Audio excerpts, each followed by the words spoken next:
સુરત જિલ્લાના બારડોલીમાં બનતી ઘરફોડ ચોરીઓ તો ઠીક, પરંતુ હવે તસ્કરો અને લૂંટારુઓ બેખોફ બની ગયા હોય તેવી ફરી એક ઘટના બની છે।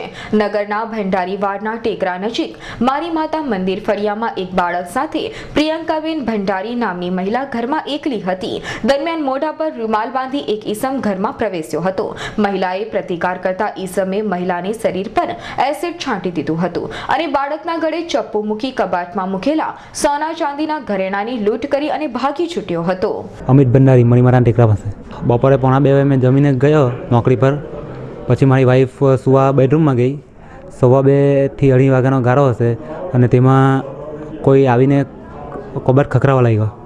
હવે મારી વાઈફને થયું કે આ કોણ છે, એટલે એ ઉઠી ગઈ। એના પર ડાયરેક્ટ આવીને ચપ્પુ જ મૂકી દીધું અને એ ચોર હતો। સોનાની બધું ગઈ છે થોડી વસ્તુ। ભર દિવસે લૂંટની અંજામ આપી લૂંટારૂ તો ભાગી છૂટ્યો, પરંતુ સમગ્ર ઘટના બાબતે બારડોલી પોલીસને જાણ થતા લૂંટ અને એસિડ એટેકની ઘટના બનતા બારડોલી પોલીસ સાથે ડીવાયએસપી સહિતના અધિકારીઓ દોડતા થયા હતા અને ઘટના સ્થળે પહોંચી તપાસ શરૂ કરી હતી। હા, આજરોજ બપોરના સમયે અમને જિલ્લા કંટ્રોલ રૂમથી ફોન આવેલ કે મારી માતા ભંડારીવાડનો ટેકરો ત્યાંથી કોઈ ફોન છે ને ત્યાં કોઈ એસિડ નાખી અને ઘરમાંથી કોઈ સોનું લઈ ગયા, સોનાના દાગીનાને લઈ ગયાનું કોલ મળેલ। જે બાબતે સ્ટાફ સાથે જઈ તપાસ કરતા મારી માતાના ટેકરા ખાતે રહેતા પ્રિયંકાબેન વાઇફ ઓફ અમિતભાઈ જીવણભાઈ ભંડારીના ઘરે ઉપરના માળે 3જા માળે જેમનું મકાન છે તેમાં તેઓ સૂતા હતા। તે દરમિયાન કોઈ ઈસમ તિજોરી ખોલતો એવો ખખડાટ થતાં તે જાગી જઈ અને ઈસમનો પ્રતિકાર કરેલ। જે દરમિયાન તેણે આ જે મહિલા છે તેના ગળા ઉપર ચપ્પુ મૂકી દીધેલ અને ધમકી આપેલ કે કંઈ પણ બોલશો તો મારી નાખીશું। અને એ દરમિયાન જ તેણે નીચે પડેલો એક એસિડનો બાટલો હતો કે જે ત્યાં કામ ચાલતું હોય હમણાં તે જે સાફ સફાઈ માટે લાવેલ હતા, તે બાટલો ઢાંકણું ખોલી અને તેમના ઉપર એસિડનો છંટકાવ કરી દીધેલ, જેથી આ મહિલા ગભરાઈ ગઈ। જે દરમિયાન આ ઈસમ જે હતો તે તિજોરી બાજુમાં જ હતી, જે ખોલી અને તેની અંદર સોનાના દાગીના આશરે ₹1,15,000ની આસપાસની મત્તા લઈ ગયેલ।